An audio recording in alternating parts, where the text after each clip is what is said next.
Estamos entonces estudiando los fundamentos de la oración, fundamentos de la oración. Pero quiero empezar esta noche con una corrección, ¿sí? Quiero que vaya conmigo a Job, capítulo 21. Quiero que leamos desde el versículo número 1. Entonces dice Job 21:1. Entonces respondió Job y dijo: oíd atentamente mi palabra, y sea esto el consuelo que me deis. Toleradme y yo hablaré, y después que haya hablado escarneced. ¿Acaso me quejo yo de algún hombre? ¿Y por qué no se ha de angustiar mi espíritu? Miradme y espantaos, y poned la mano sobre la boca. Aún yo mismo cuando me acuerdo me asombro, y el temblor estremece mi carne. ¿Por qué viven los impíos? Mire que empieza a hablar de los impíos. ¿Por qué viven los impíos y se envejecen y aún crecen en riquezas? Su descendencia se robustece a su vista, y sus renuevos están delante de sus ojos. Sus casas están a salvo de temor, ni viene azote de Dios sobre ellos. Sus toros engendran y no fallan, paren sus vacas y no malogran su cría. Salen sus pequeñuelos como manada, y sus hijos andan saltando. Al son de tamboril y de cítara saltan, y se regocijan al son de la flauta. Pasan sus días en prosperidad, y en paz descienden al Seol. Dicen pues a Dios: apártate de nosotros, porque no queremos el conocimiento de tus caminos. ¿Quién es el Todopoderoso para que le sirvamos? ¿Y de qué nos aprovechará que oremos a Él? Hasta ahí. Lo que le quiero corregir es esto. Yo le dije a usted que Job se estaba quejando y me equivoqué. No es así. Lo que él tiene es un reclamo contra Dios, y empieza a decir que a los impíos les va bien, y empieza a expresar todo lo que ellos hacen y todo lo que ellos dicen. Pero no son palabras de Job. Yo le dije a usted que eran palabras de Job. Me equivoqué, perdóneme, tiene que estar muy atento, porque aunque sin intención, si me equivoco, usted tiene que estar muy atento. Amén. Entonces, lo que dijo Job era que los impíos prosperaban y aún decían: ¿para qué tenemos que orarle a Dios? No quiero saber nada de Dios. El pecado de Job en este capítulo es que estaba expresando su reclamo contra Dios, que a él, que era justo, le iba mal, pero que a los impíos les iba bien. Y entonces Job cita lo que dicen los impíos, pero no son palabras de Job. Amén. Amén, iglesia. Continuamos entonces. Gracias. Continuamos. Cuando la identidad se está formando en la verdad de que soy un hijo de Dios, muchas cosas tienen que ir saliendo de nuestra vida. Como creer que unas cosas en la Biblia son verdad y otras como que no estoy seguro. Póngale cuidado a esto. Uno de los males arraigados en el cristiano es la duda en algunas áreas de su vida espiritual. ¿No tiene usted un pasaje bíblico por el cual usted sienta duda? Cuando usted escucha decir Juan capítulo 15, versículo 7, si permanecéis en mí y mis palabras permanecen en vosotros, pedid lo que queráis y os será hecho. ¿Eso no le impacta a usted? ¿No le produce a usted como cierto ¿en serio? Y quiero decirle, la Biblia nunca dirá mentira. El Señor Jesucristo nunca dirá mentira. El problema es que usted y yo no sabíamos de qué estaba hablando el Señor Jesús. ¿A qué se refiere el Señor Jesús cuando dice: si permanecéis en mí? ¿Qué es permanecer en Cristo? Bueno, ahí está el estudio, por si ustedes quieren oírlo y puedan ampliar el concepto de lo que es permanecer en Cristo. Si permanecéis en mí y mis palabras permanecen en vosotros. Tremenda. Entonces, escuche esto. Permanecer en Cristo es permanecer en lo que es Él. Y permanecer y hacer que la palabra permanezca en nosotros es esforzarme todos los días por conocer los mandamientos muy pequeños, los mandamientos de justicia, y querer con todo mi corazón obedecerlos. No es así de sencillo. Hay que empezar a analizar cuántas cosas significan eso para usted y para mí. Pero para muchos de nosotros, incluyéndome, cuando lo escuché, cuando lo leí, me generó duda. Hasta ahora nada habéis pedido, dice el Evangelio de Juan. El Señor Jesucristo en el Evangelio de Juan. Hasta ahora nada habéis pedido.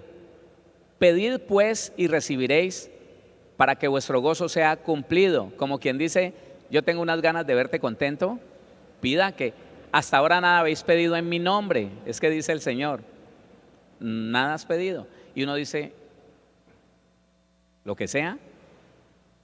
También hay que conocer la voluntad del Señor, porque el Señor Jesucristo viene hablando de si eres obediente, si obedeces lo que yo te digo, ya no te llamaré más mi siervo, te llamaré mi amigo. Y cuando resucita nos llama hermanos. Pero entonces nada de lo que hay en la Biblia puede tenerse como quién sabe, tal vez. ¿Será cierto? ¿Qué querrá decir el Señor allí? No, Señor, no. El día de ayer les hablé de Marcos capítulo número 11 y yo quiero que no se le olvide, por favor, esos principios de Marcos capítulo número 11. Recuerde solamente versículos 24 y 25. Por tanto os digo que todo lo que pidiereis orando, creed que lo recibiréis y os vendrá. Cuestión del corazón y cuestión de la boca. Todo lo que pidas, no puedes pedir mentalmente. Él dice, antes de que pidas, Dios ya conoce lo que vas a pedir. O sea, Él conoce nuestros pensamientos, pero nos pide que por favor abramos nuestra boca y pidamos. Y todo lo que pidieres en oración, creyendo, lo recibiréis. Entonces, el principio bíblico que vimos anoche, el último, un fundamento de la oración es, y cuando estés orando y quieras pedir, y quieras que lo que pidas se te cumpla, entonces cerciórate de perdonar las ofensas de los hombres. Cerciórate de estar en paz con ellos, porque si no perdonas a los hombres sus ofensas, tampoco nuestro Padre que está en los cielos perdonará nuestras ofensas. Que eso nos quede claro. Que eso nos quede claro porque cuando empezamos a revisar la vida o la oración de la persona que se nos acerca y nos dice, pastor, es que yo llevo años orando y eso no pasa nada. ¿Y en qué estado has estado orando? ¿En qué estado emocional? ¿En qué estado de tu alma has estado levantando esa oración? ¿Cómo le estás pidiendo al Señor? ¿Para qué le estás pidiendo al Señor? ¿Con qué intención le has pedido al Señor? Y entonces, en su gran mayoría, caemos en cuenta que hay cosas que no se están dando dentro de la oración de un cristiano que no están de acuerdo al fundamento bíblico. Sigamos adelante. Uno de los males más arraigados en el cristiano es la duda en algunas áreas de su vida espiritual. Romanos, mire lo terrible que es la duda. Romanos capítulo número 1, versículo número 17. Esto también lo estudiamos en los ayunos del miércoles. Si usted quiere llevar los últimos ayunos del miércoles, escúchelos y se va a dar cuenta. Romanos 1:17 dice, porque en el Evangelio la justicia de Dios se revela por fe y para fe, como está escrito, mas el justo por la fe vivirá. Eso tiene una connotación que no siempre es buena. O sea, uno escucha, mas el justo por la fe vivirá y se contenta y dice, uy, sí, pero perdóneme, espéreme, deténgase por un momento. La fe es lo que yo pongo sobre mi corazón. La fe es la confianza que yo pongo en mi corazón por algo o por alguien. Y no siempre nuestra fe, no siempre lo que creemos es que Dios es poderoso, que Dios es grandioso, que Dios es infalible. No siempre, no siempre. Sobre todo cuando nos educaron mal. Sobre todo cuando nosotros tenemos que reconocer que nos dijeron, tenga cuidado, porque ahora que se mete en ayuno, el diablo lo puede atacar. Tenga cuidado, porque uno entre más se mete con Dios, el diablo más se le levanta. Tenga cuidado. Y la persona fue llenando su conciencia, fue reeducando su conciencia con pensamientos tales como, uy, ahora que me voy a meter en estos 7 días de ayuno, ahora entonces el diablo me va a atacar. Oiga, y se prepara y se predispone y lo cree y empieza a caminar así. ¿Qué va a pasar si él está creyendo eso? ¿Qué va a pasar? Si la Biblia dice, mas usted que es justo por la sangre de Cristo, que ha sido justificado por la obra maravillosa, por la sangre gloriosa de nuestro Señor Jesucristo, usted y yo vivimos por lo que creemos, mas el justo por la fe vivirá. Entonces dése cuenta que no siempre es color de rosa lo que nos espera, no siempre entonces nuestro futuro está hermoso. No, ¿qué estás creyendo? Ningún creyente puede vivir por encima de lo que cree. ¿No ve que es creyente? A veces no tenemos como la capacidad de entender, hombre, la responsabilidad que tenemos como creyentes. ¿En qué estás creyendo? Porque en lo que tú creas, de esa manera vas a vivir. Nadie puede vivir por encima de lo que cree. Nadie puede ir más allá de lo que está creyendo, de lo que está pensando, de lo que está confiando en su corazón. Y el creyente que está a toda hora temeroso del brujo, del hechicero, él va a orar así, de esa manera, y va a orar de una forma contraria, no en los fundamentos de la palabra. ¿Sabe una cosa? Satanás en las personas que tienen temor a un hombre que les haga daño, que les haga brujería, hechicería o algo así, tiene la autoridad de poner un dardo, 2, 3, 1000 dardos en su mente, mostrándole que alguien le está haciendo brujería. Escúcheme. Si usted alguna vez se soñó que la de la esquina le está haciendo brujería, tiene un propósito, y ese sueño es del diablo, no es de Dios. Tiene un propósito ese sueño, que usted empiece a aborrecer la de la esquina, para que como no ha perdonado, Dios no lo puede proteger. El Señor no te puede proteger, porque entonces empezamos a pensar, sí, vieja sinvergüenza esa, claro, yo sí decía, ella como que es medio bruja, claro, Dios me mostró en el sueño que ella me está haciendo brujería. Mentira, fue el diablo. Fue el diablo que con la autorización que le dimos, al tener temor, al no confiar completamente en el poder de Dios para protegernos, tuvo derecho de poner un dardo encendido, un dardo de fuego en la mente de ese cristiano y mostrarle que es la suegra que le está haciendo brujería, que es la tía, una hermana. ¿Sabe para qué? Se lo repito, para que usted y yo entremos en aborrecimiento, en mala disposición de ánimo, en odio, en reclamo, y nuestra fe empiece a inclinarse hacia eso. Sí, claro, me están haciendo brujería, de razón me pica la piel, de razón no puedo dormir, de razón, y el diablo diciendo, sí, tú vives por tu fe, tú vives por lo que crees. ¿Y cómo es la oración de esa persona? ¿Ah? ¿Cómo es? Señor, corta al brujo, Padre, Señor, trátalo, Padre. Entonces, escuchemos, pongamos atención a lo que la Biblia dice. Cuando usted va a orar, su oración demuestra en qué está creyendo, y usted no podrá vivir más allá de lo que cree. ¿Quién entiende eso? Se lo voy a decir de nuevo. En la oración yo demuestro en quién creo, yo demuestro en quién confío, yo demuestro, yo digo en quién estoy confiando. Y la Biblia dice, mas el justo por la fe vivirá. Y si mi fe es en el diablo, en lo que me pueda hacer Satanás, en lo que pueda traer a mi vida, esa persona que ora con miedo al COVID, Satanás tiene derecho a ponerle síntomas del COVID. Yo no sé si a alguno de ustedes le ha pasado que se fortaleció en oración, en fe, y se le pasaron. ¿Ya? ¿Qué pasó? Ayer tenía, pero le creí al Señor, me puse a reprender eso y se fueron. La oración, hermano, demuestra quiénes somos. Y en el momento de la oración, usted y yo, o ganamos la batalla o la perdemos. Porque es en la oración que yo demuestro, que yo declaro. Porque con el corazón se cree para justicia, pero con la boca se confiesa para salvación. O todo lo contrario, con el corazón creo para injusticia, porque es injusto creer que un demonio es semejante siquiera al Señor. Es injusto creer que Satanás con todos sus demonios pueda llegar a tener el mismo poder de Dios, y que mientras que Dios me quiere bendecir, Satanás puede estorbar y hacer lo que le dé la gana. No, No, no es así. Entonces, mas el justo por la fe vivirá. La oración eficaz del justo puede mucho, pero la oración llena de temor del justo lo lleva a la desgracia, lo lleva a ponerlo en las manos del mismo diablo. Tengamos eso en cuenta. Continuamos entonces,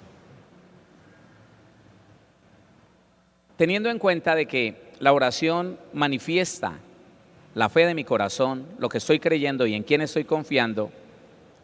Necesito atender muy bien a las palabras de mi oración. Necesito revisar muy bien la fe que tengo en mi corazón, en qué estoy pensando cuando oro. Póngale cuidado a eso. Para creer que la oración es efectiva y que la palabra es verdad, yo tengo que revisar cómo oro, por qué oro, si recibo o no recibo, si oro y no pasa nada. Oiga, y puedo llegar a tener frustraciones en la oración. Quiero decirle que Dios siempre escucha las oraciones y que Dios siempre responde a las oraciones que se hacen de acuerdo a los principios bíblicos, de acuerdo a los fundamentos bíblicos, los que hemos aprendido y los que vamos a aprender más adelante. Mire lo que dice el Señor Jesucristo, mire, Juan capítulo 11, el Evangelio. Vamos a leer el versículo 41 y 42. Bueno, desde el 38 para que tengamos claro lo que está sucediendo. Jesús, profundamente conmovido otra vez, vino al sepulcro.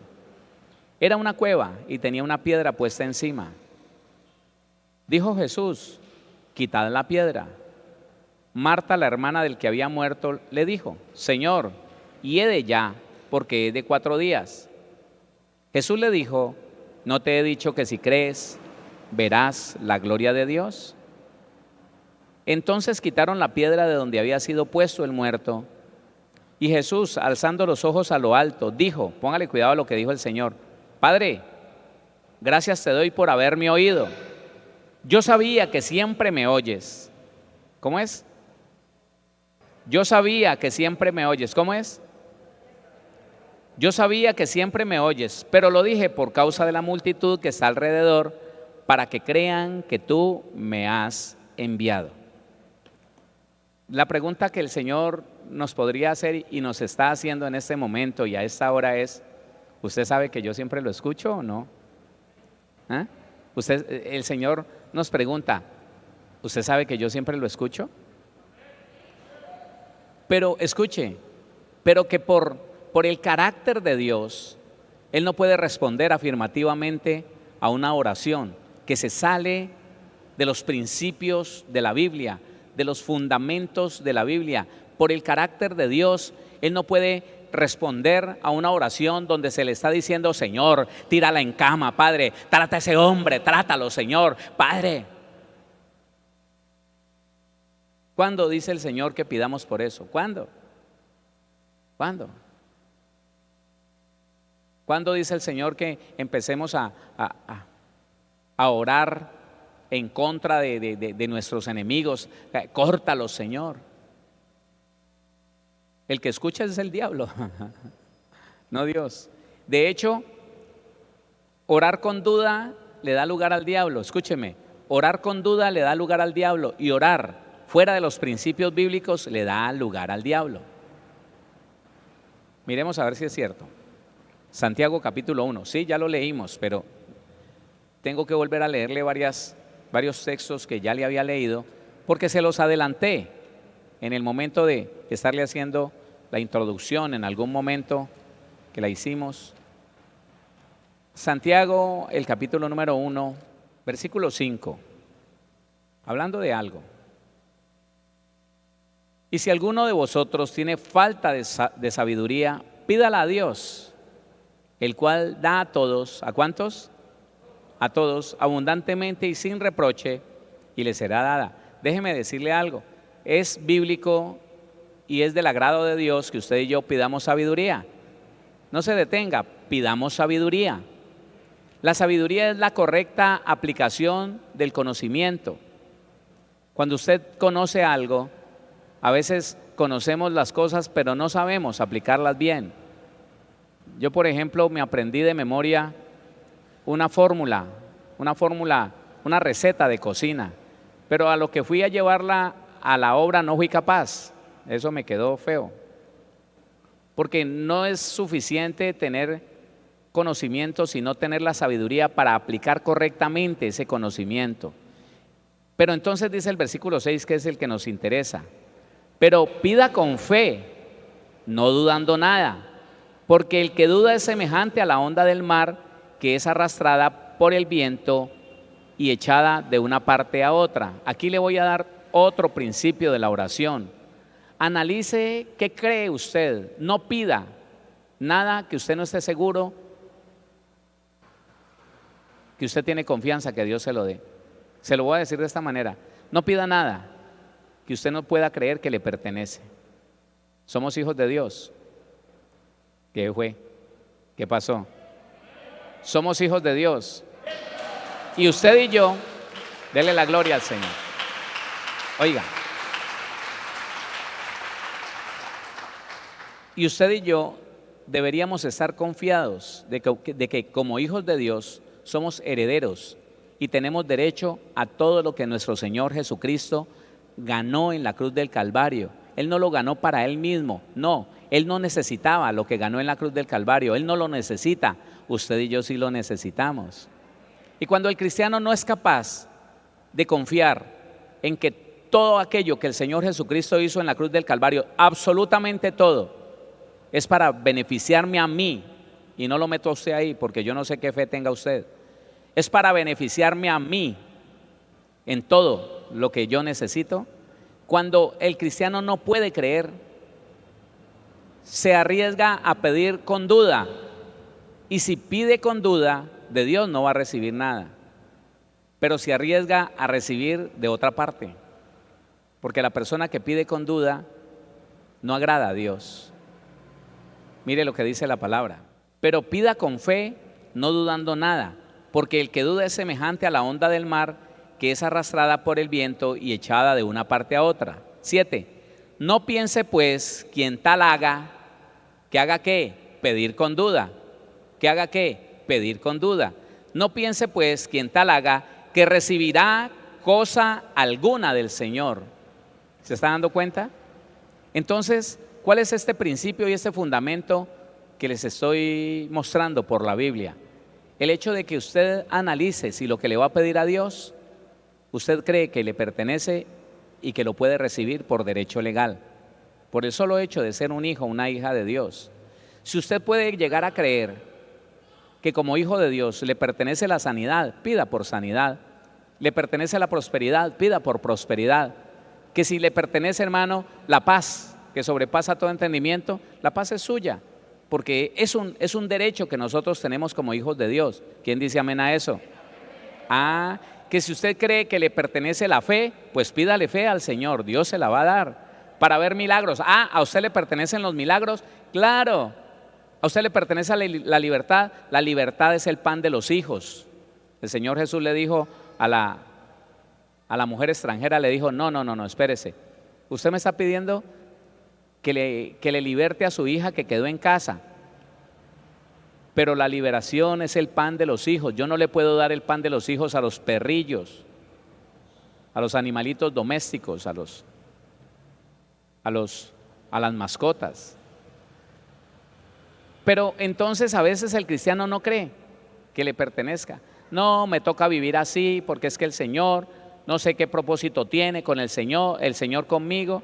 El Señor me está probando y llevo 5 años en la misma desgracia. El Señor me está probando, la prueba es chiquitica.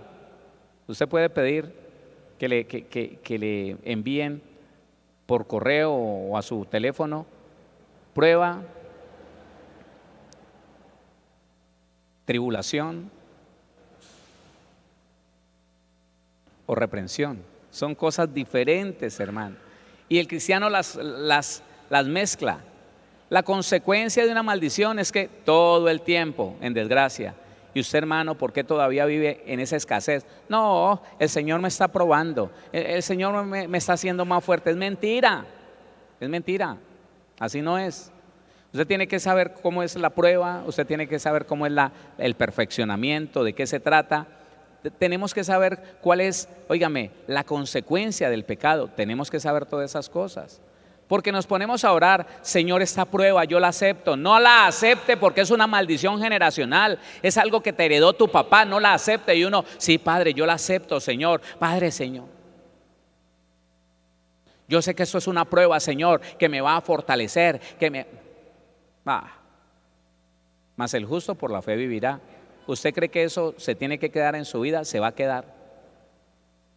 Cuando no se debería quedar, porque es falta de conocimiento bíblico en nosotros. No, pero Dios siempre nos oye. Lo que pasa es que cuando oye algo contrario a la palabra, no nos va a dar nada, porque la Biblia dice, vuelva a leer ese versículo y que no se le olvide, por favor.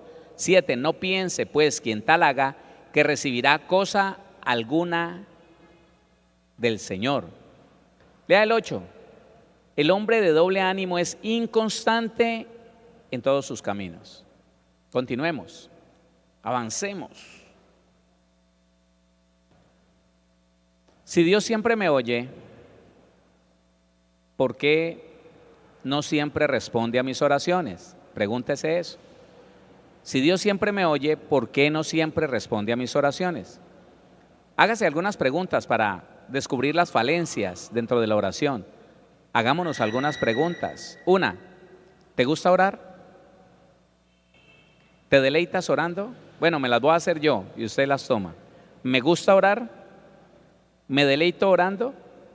¿Alguna vez he llegado a disfrutar de la oración?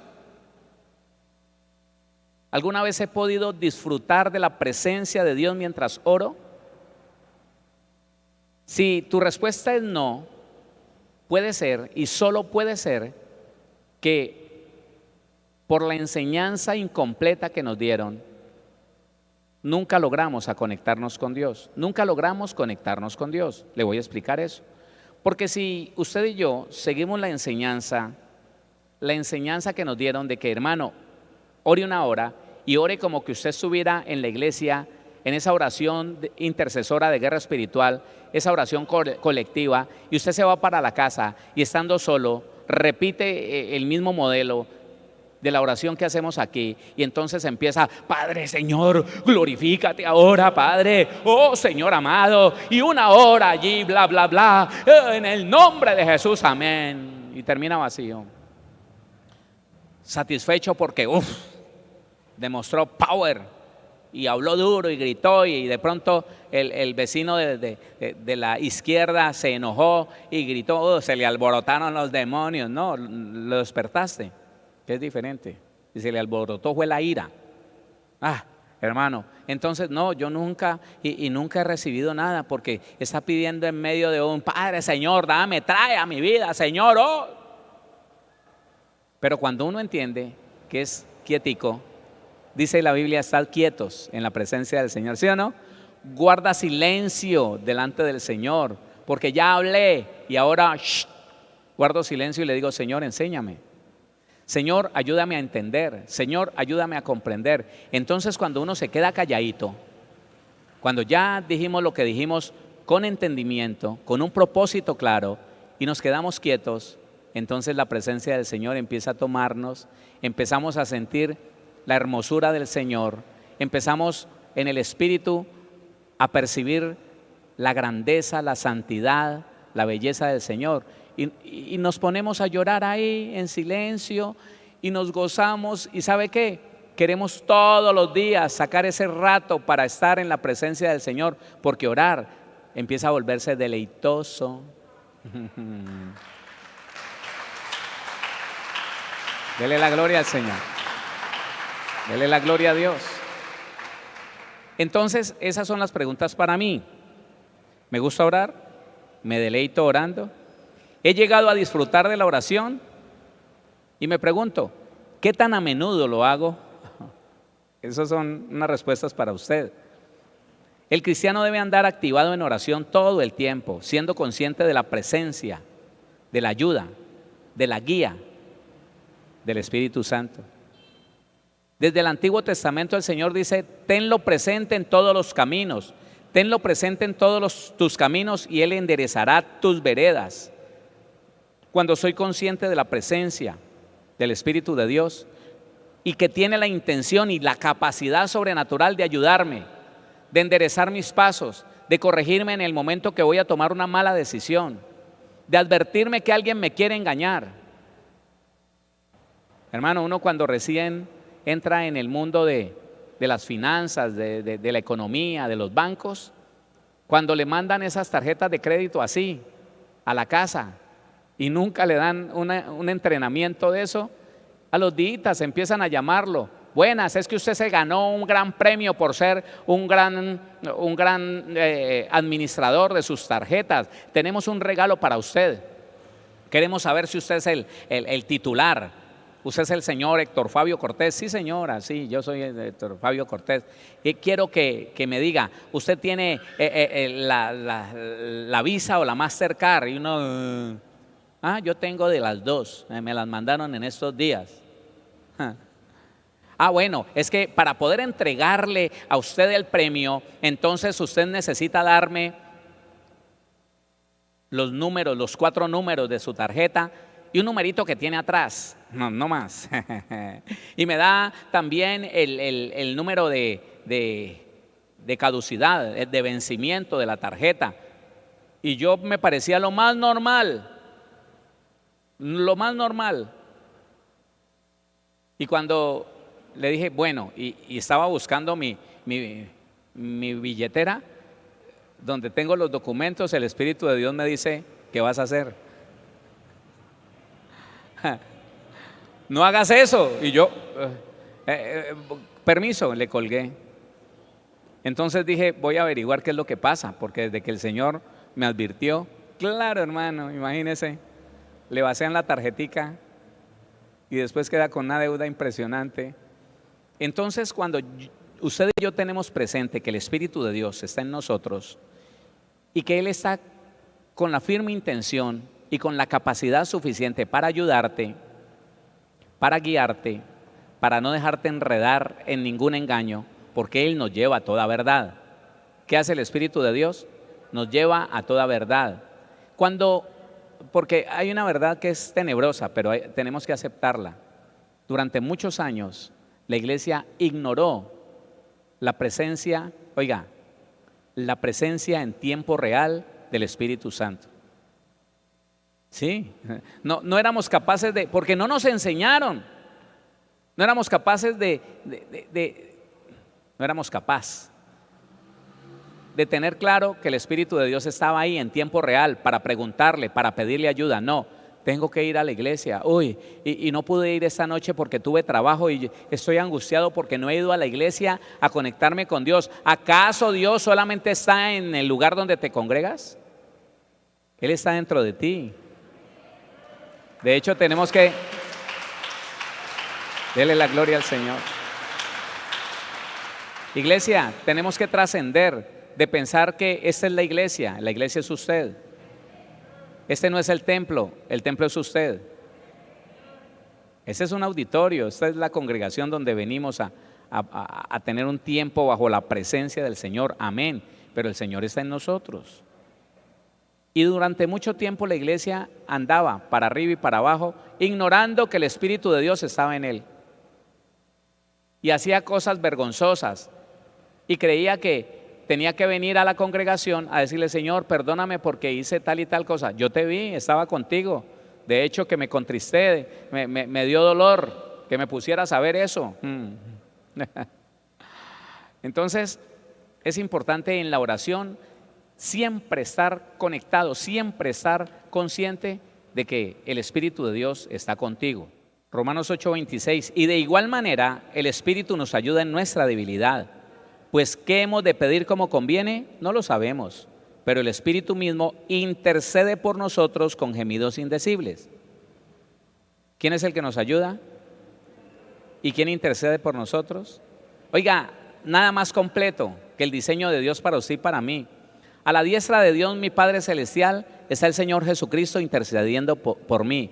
Pero a mi lado y dentro de mí, porque es doble la presencia del Señor en dos áreas. Él estará con vosotros, Él estará en vosotros y con vosotros, dice allá el capítulo 14 de Juan.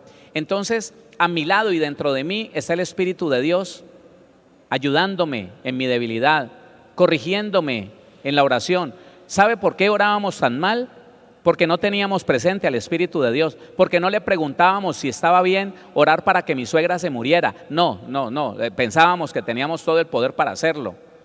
O pensar que está bien pedirle al Señor que tumbe en cama a mi mujer por rebelde, o a ese marido por rebelde, que eso estaba bien, porque como ignorábamos al Espíritu de Dios, nunca nos atrevimos, nunca nos detuvimos a preguntarle: Espíritu de Dios, ¿cómo oro? Porque orar como conviene, usted y yo no lo sabemos. ¿Lo está leyendo o no? Llévese ese principio, ese es otro fundamento de la oración.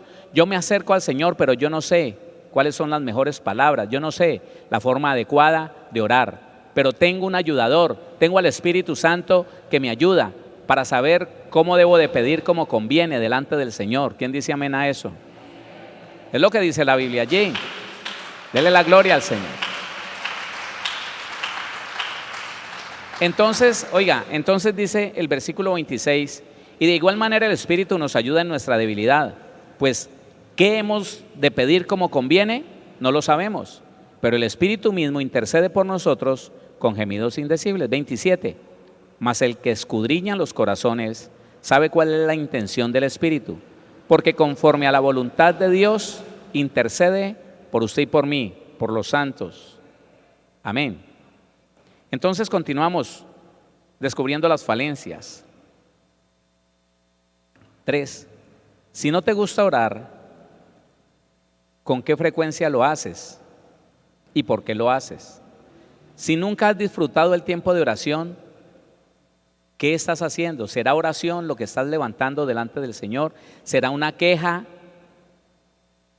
¿Será simplemente que estamos cumpliendo un requisito? Padre, gracias Señor, en el nombre de Jesús, ya no más, no me pida más, estoy cansado.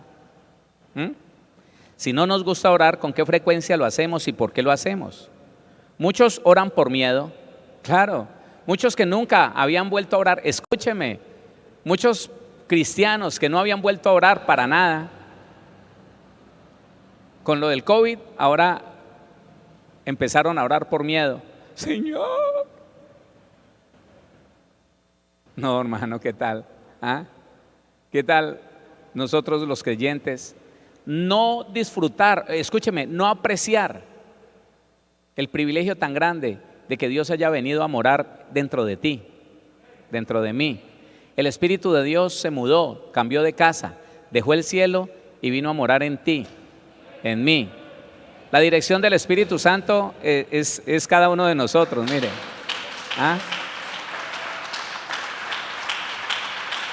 Oiga, gloria al Señor, gloria a Dios. Y nosotros, dizque ignorándolo, dizque, ¿no? Qué pereza orar. Y entonces cuando llega el momento de dificultad, Padre, Señor. Y el Señor, oiga, qué vergüenza. ¿Cuánto hace que no oraba y ahora viene con miedo aquí? No. ¿Quién lo hace para no condenarse? Porque tiene temor de estar destituido. ¿Quién ora con repetición, con religiosidad, por cumplir un requisito, por llevar adelante un rito, un dogma? ¿Quién? ¿Quién ora porque le dijeron un día, el que no ora, el diablo se lo devora? Entonces pone una palabrería en su boca, Señor. No. Y el Señor dice, no. Esa repetidera no, y eso que usted ni siquiera piensa para decirlo, porque se convirtió en un profesional para repetir palabras así como los religiosos. Ya nosotros no decimos, Dios te salve María, llena eres. No, pero decimos, ahora, fuego de Dios, glorifícate. Y no necesitamos ni siquiera usar la mente consciente para repetir eso. Oiga, si usted no tiene necesidad de usar la mente consciente para orar, usted está en un problema. Yo estoy en un problema. Me convertí en un religioso que ya solamente activo lo que también sé hacer mecánicamente, automáticamente, como manejar, que no me fijo ni siquiera las cosas que hago, cuántas veces pongo direccional, ni cuántas veces freno, porque ya me lo sé de memoria. Entonces tomo las palabras que estoy acostumbrado a decir y empiezo a soltarlas. Ahora, Señor. Y al final oró, Dios lo oyó, se automatizó y cumplió con un rito. Practicó parte de la religiosidad en la que vive. No, hermano, la oración tiene que ser con todo sentido, con todo entendimiento, con todo propósito. ¿Por qué voy a orar hoy? ¿Por qué voy a orar hoy? ¿Qué fue lo que me pasó el día de hoy? Se lo voy a contar al Señor. ¿Qué quiero que me pase mañana? Señor, esta es mi petición. Por favor, no dándole órdenes, por favor. Así como está escrito, Señor, así lo dice tu palabra. Y yo espero, Señor, que el día de mañana, Padre Celestial, si es el tiempo tuyo, Señor, sé que está dentro de tu voluntad perfecta porque está escrito, Señor, y es para mí como tu hijo. Y si ha llegado el tiempo, Señor, te ruego que traigas a mi vida. Este tipo tiene entendimiento. La oración eficaz del justo, ¿qué cosa? Puede mucho.